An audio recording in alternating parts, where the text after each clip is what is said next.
Hello and welcome. So, I know I said that I was gonna be doing a ranking video of all the Nebiru samples that I have been trying, but this new sample of the brand new Chypre scent Antique by Nebiru Parfums just arrived, and I haven't been able to wear all of the other ones enough to do a full ranking. So I will give you my first impressions of this one in a separate video, and then later on we will be ranking all 7 scents.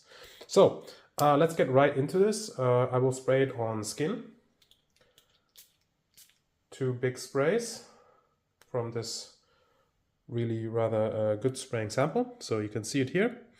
And then let's let it dry for a moment and we will get right into my first impressions. I'm a big fan of Chypres. I brought out some Chypre or Chypre adjacent scents. So for example, this one, État de l'Hippodrange, Afternoon of a Fawn, beautiful.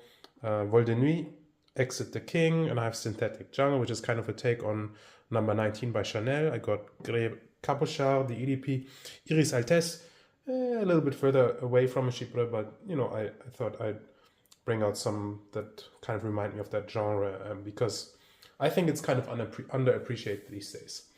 Okay, so what am I getting?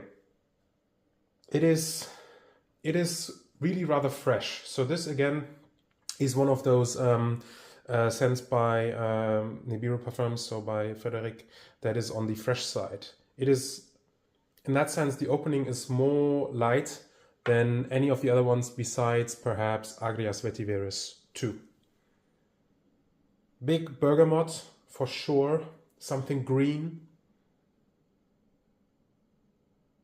And then I get the classical Chypre structure in terms of the florals that, you know, I also get in Grey Cabochard or 31 Rue Cambon by Chanel, which is jasmine, rose, and ylang. So that trio of florals is in here, and I'm getting some slight waxy aldehydes as well.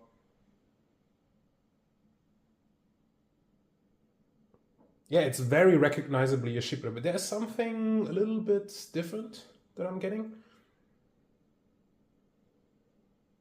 So it's the ylang comes through rather pronounced. It's buttery, and it melts with the aldehydes, and it also this has a very green feeling. So this is more of a green Chypre.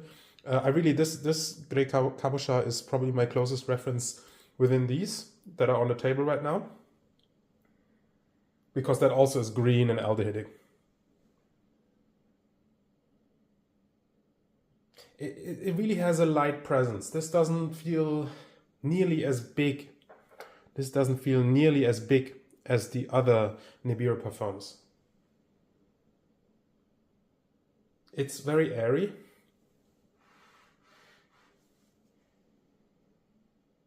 Has a good amount of sweetness too. So the florals in here give this a very smooth sweetness.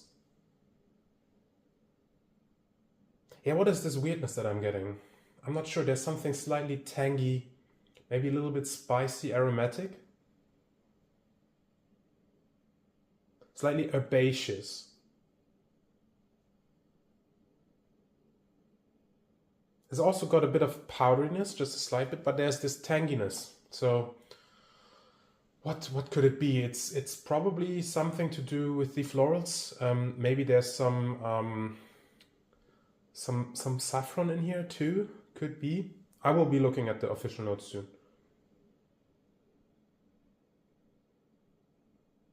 And yeah, I feel this kind of mossy base coming through as well, but it feels kind of light. It doesn't feel heavy-handed. So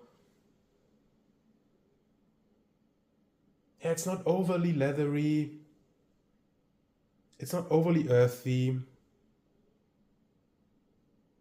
It's not super. It is on the damp side, right? The type of smell that I'm getting, I associate with damp greenness, but it doesn't. It's not. It's. I think it also has a certain dryness to the smell.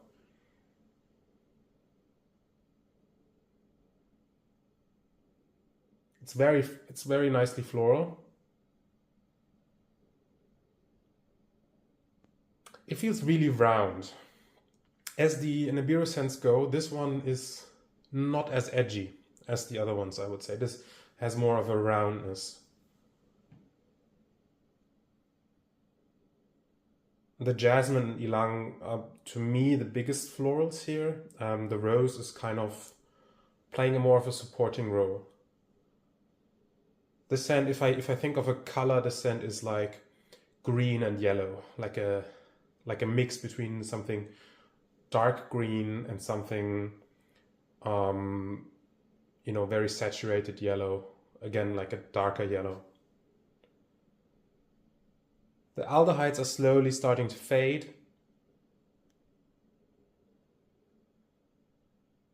It's really pleasant. It's really wearable. I'm not getting a lot of indoles, just a teeny tiny amount from the ylang and jasmine. But in fact, I would say something like Iris Poudre by Frédéric Malle has even more of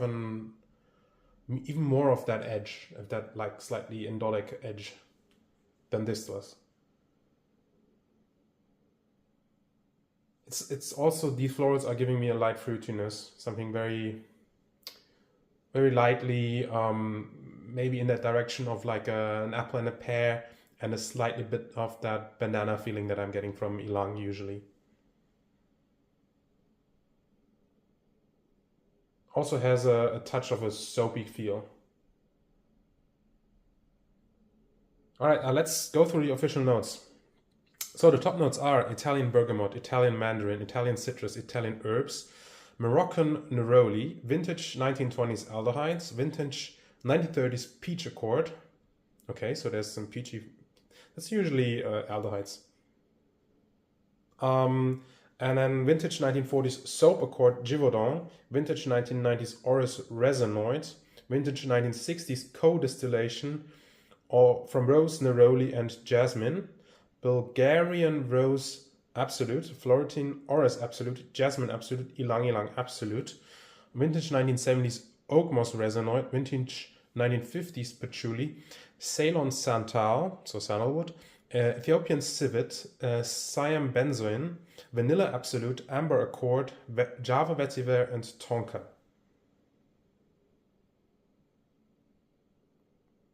So it has lots of these creamy notes like sandalwood, vanilla, tonka. All of these give like creaminess together with the ylang.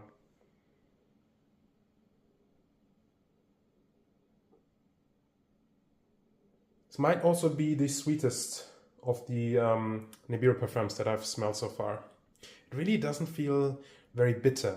So this one, Afternoon of a Fawn, is a lot more bitter. This one is a lot more... This feels more oak mossy, even though I assume that this one here, the Antique, I would assume that Antique contains more oak moss than the Afternoon of a Fawn, which probably works more with patchouli to recreate an oak moss accord.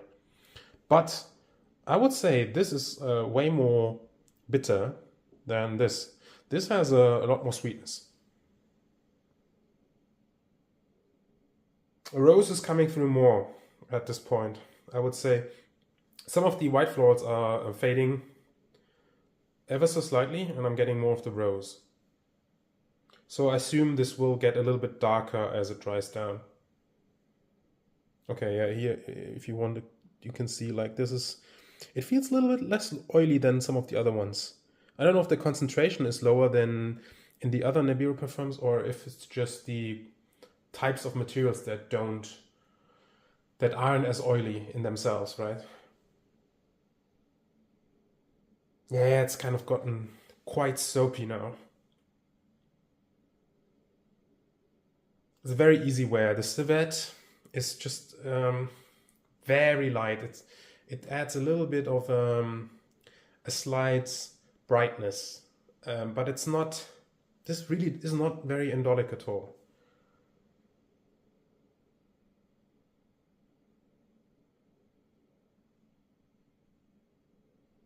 And unlike the other Nebirus, this tones down the more medicinal notes a lot. So this this might be the easiest one to wear out of all of the ones that I've tried so far.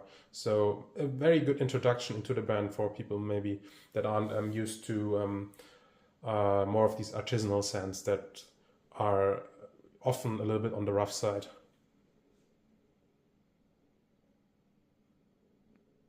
And it's getting, as it dries down, it's getting further away from the Grey Cabochard, that association that I had more in the beginning. Grey Cabochard is a lot more leathery than this one. This one is a lot less leathery. I'm getting more of an ambery feel, actually. Yeah, imagine an amber that is green, but creamy as well, with some woody notes. And these florals. I would say it seems like the inspiration is something like Chanel. So this has, it doesn't smell like Chanel, right? But it's like going into that lighter, more luminous type of Chypre style rather than something heavy. Like Guerlain Mitsuko, I would say, is a lot more, it seems a lot darker, Guerlain Mitsuko, a lot more leathery.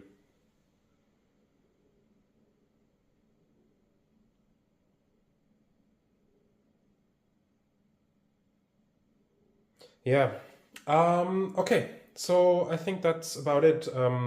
In conclusion, like first impressions, big, fresh, citrusy opening with aldehydes that give it a touch of waxiness, a touch of fruitiness, and a lot of sparkle. And then you get more of the floral heart quite quickly appearing from the more lower frequency notes. So the main florals that I'm getting are jasmine and ylang, and then as the jasmine and ylang, or especially the jasmine, kind of slowly starts to fade, the rose comes up a little bit more, and the rose together with the powdery orris gives this a soapiness, which then apparently seemingly starts to dry down into something more woody, ambery, soft, creamy, and sweet. And there was a slight hint of something a little bit like a slight edginess just in the first, so right after the citruses dry down, and just before we enter the full hard notes, there was a slight edginess, something slightly, I don't know if it was civet or if it was some of the vintage aldehydes that I was getting. This is just a very slight, tangy weirdness that then also faded rather quickly. And now about 10 minutes after, it's mostly gone, and I'm getting a real big soapy floral. It's very pleasant, and some of the more sweet notes from the base are starting to appear. I'm really surprised that the oakmoss here seems very restrained in a sense, because I think I can tell that there's oakmoss in this, but it's mixed with these other smoother, sweeter, creamier notes that really lift the oakmoss into a brighter region, into the higher frequency range, if that makes sense at all. Like if you're thinking about music, right? This doesn't feel super bass heavy. This feels more, yeah, more a little bit brighter. All right, so it's the next day, and we're here for the Drydown update for Nebiru Parfums Antique. So I did spray it on again today, actually, and just to recap the whole wearing experience, it opens up really with a big blast of citruses and aldehydes. It almost makes you like go, it almost makes you recoil, right? It's so strong in the first 30 seconds, but it quickly dries down, and then you get like a little bit of that green herbalness, but in a soft way. It's not bitter. It tends to lean sweet throughout the whole wearing experience, and in fact the whole wearing experience is rather soft. So this scent, maybe some of the other Nebiru Parfums are like oil-soaked leather garments, something like that when you wear it. This one is more like satin or like silk, like a sash. It has a transparency to it. It has a certain ghostly feel to it, right? The sillage is not extremely dense, not extremely powerful. The projection is maybe an arm's length for the first 3-4 hours maybe, and then it just slowly dies down. But it lasts. I think I could detect it on my skin for about 12 hours. And the more it dries down, the more you lose of that slightly powdery, soft soapiness, and you get a little bit of that warmth from the civet. You get a little bit of that creaminess from the sandalwood, and it stays rather sweet. So in the mid you get most of the sweetness from the florals, and then as it dries down you get more of the sweetness from the vanilla, from the tonka, from the amber. I do think there's more than just benzoin in here. I think there might be some labdanum in here, right? There's a certain spiciness that accompanies the scent. There's like a certain clovey, cinnamony, nose tingly feel in a soft way, nothing over the top. And then maybe in the latest stages of the dry down, you get a little bit of more of a dryness, dry woodiness from the vetiver. And yeah, overall, there's really not much unpleasant about this. The mossiness it does come out more in the dry down, and you get a little bit of that green forest floor feel. You do, but it doesn't feel harsh. So even though this is like an old school Chypre, I think it evokes more of that really rather old school floral soapy feel when you wear it. There's definitely a certain baroqueness about it, but it feels soft, it feels light, it feels airy, and it leans sweet throughout the experience up until maybe the last 2 hours, like 10 hours in, where you get mostly the oakmoss and the vetiver, and it becomes a bit drier. Okay, yeah, that's about it. The next video is probably going to be the ranking one. I hope I will be getting to wear the other ones again soon. And yeah, thank you so much for watching. I hope you have a great day. Leave a like if you enjoyed, subscribe if you want to see more, and take care. Bye bye.